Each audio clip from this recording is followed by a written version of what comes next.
Hey, Audrey, comments on week three. Um, Three assignments. The first was the sort of system change that you wanted to create, sort of come to a new equilibrium. And you talked about homelessness. And you stated the problem of homelessness in an otherwise affluent area well, and you were kind of very clear about making it a clarion call and providing data for it.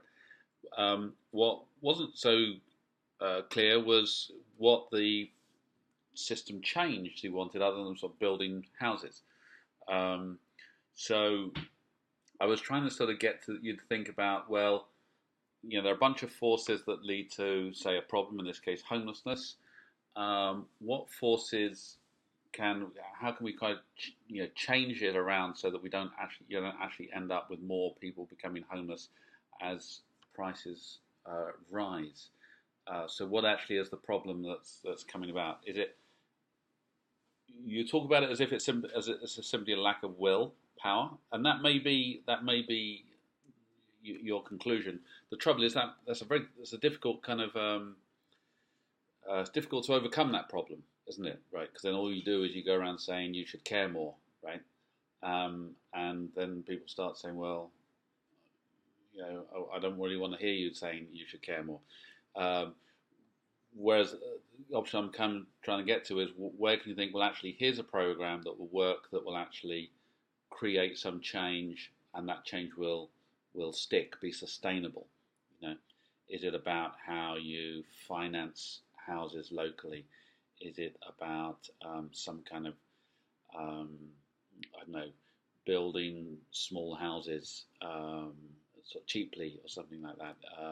You know, what is it? Is it about something as radical as kind of rent reform or things like that? So that's the sort of thing I was sort of trying to push you to, rather than sort of saying, "Here's a problem, we've got to deal with it." You know. So anyway, I'm taking a couple of points off of that because that's kind of where you want you to be thinking about. On um, the presentation to the mayor on the racial tensions. Uh, you you presented through. So you researched some options, and that's good. And you sort of laid them out. That was good. You presented three, and you sort of gave a high level of kind of what they do and their target audience and so on. So that was good. And you wrote a nice introduction to it, and that was good. The problem was, I guess, I didn't really. So I couldn't quite think, well, why these three programs relating to this problem? So this problem is community tensions and racial tensions and tensions between the police and the community. Why these three particular programs, which are dealing with adolescence and what's the link there, right? So that's really kind of where I'm trying to get you to think. Here's a problem.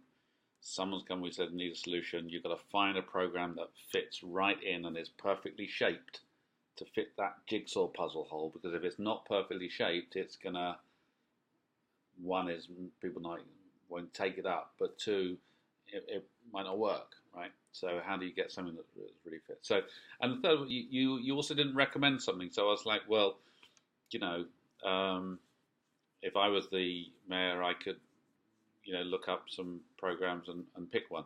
I wanted someone to come and say, here's a story, here's a good case, here's the particular problem. This program meets this need in this way and that way, and it's just what you need. And so I didn't quite get that, right. So I kind of got something that was a bit sort of again sort of superficial, I felt. And also it didn't really address the police tension, the community police tension bit. I didn't quite see that. How are those programs trying to address that particular problem? Um, and there are lots of programs. The risk is that let's not set up programs that don't actually meet the need, right? Things are hard enough as it is, without sort of picking a wrong program. So I wanted to sort of get you in that sort of mindset. On the Seeds of Grace, you probably feel like with Seeds of Grace that you're sort of repeating the same thing time and time again, and this is partly because I'm sort of wanting you to get deeper, right?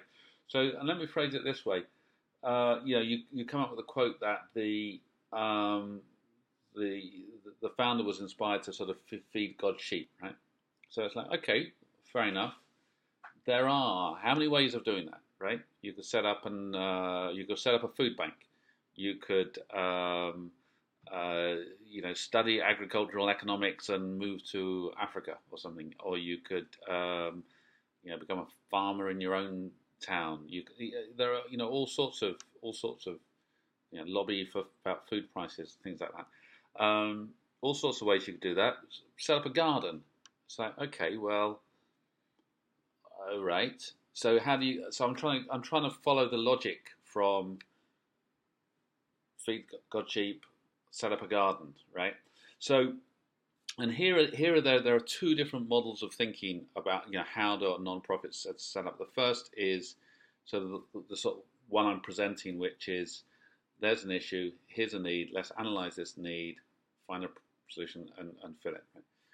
There's a completely different model, which is where the entrepreneur is almost like an artist, right?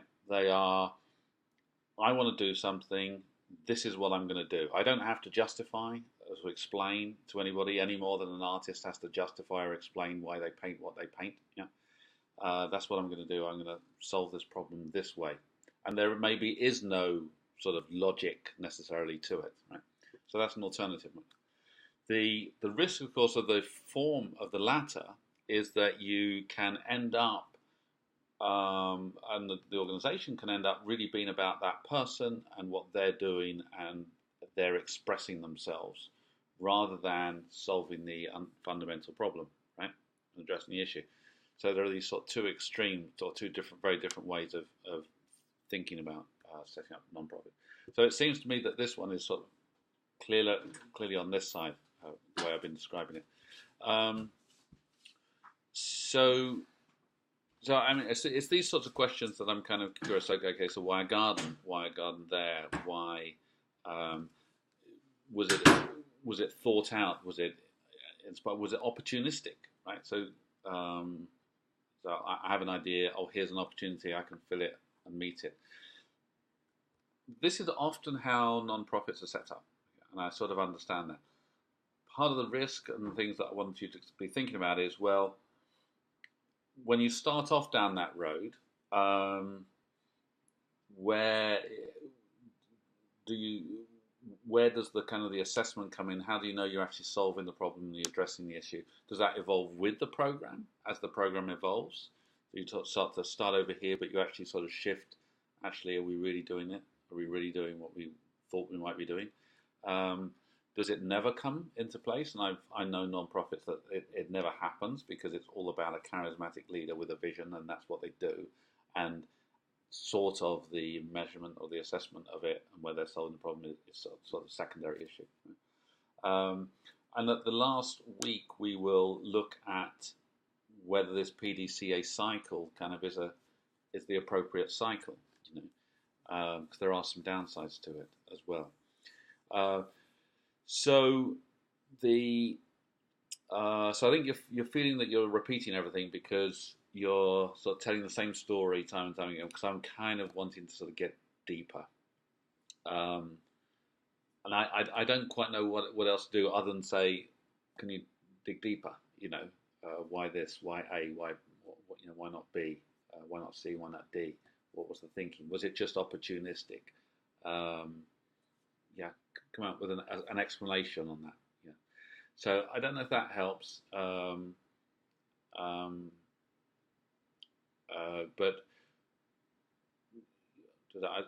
anyway, I'm not quite sure if there's another way to. What I really want to do is to zoom in on different pieces of the PDCA cycle and really examine it in depth. And it might be just because you've got a very small organisation that there's not a lot to talk about. So there's a bit of a limit. Anyway, I hope that helps. Hope that explains things. All right. Bye.